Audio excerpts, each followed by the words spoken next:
Hello friends, আজকে আমি তোমাদেরকে দেখাবো একটা নতুন এক্সারসাইজ, খুবই সিম্পল। এটা হচ্ছে underarm extra fat reducing exercise.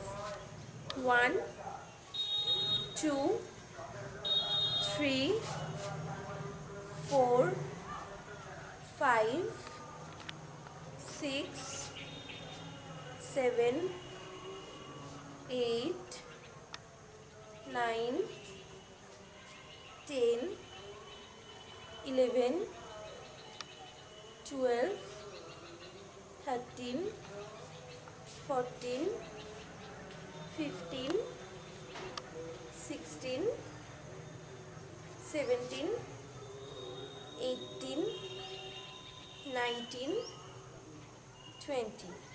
প্রতিবারের মতো ফ্রেন্ডস, এটাও আমি তোমাদেরকে এক সেট করে দেখালাম, মানে 20টা।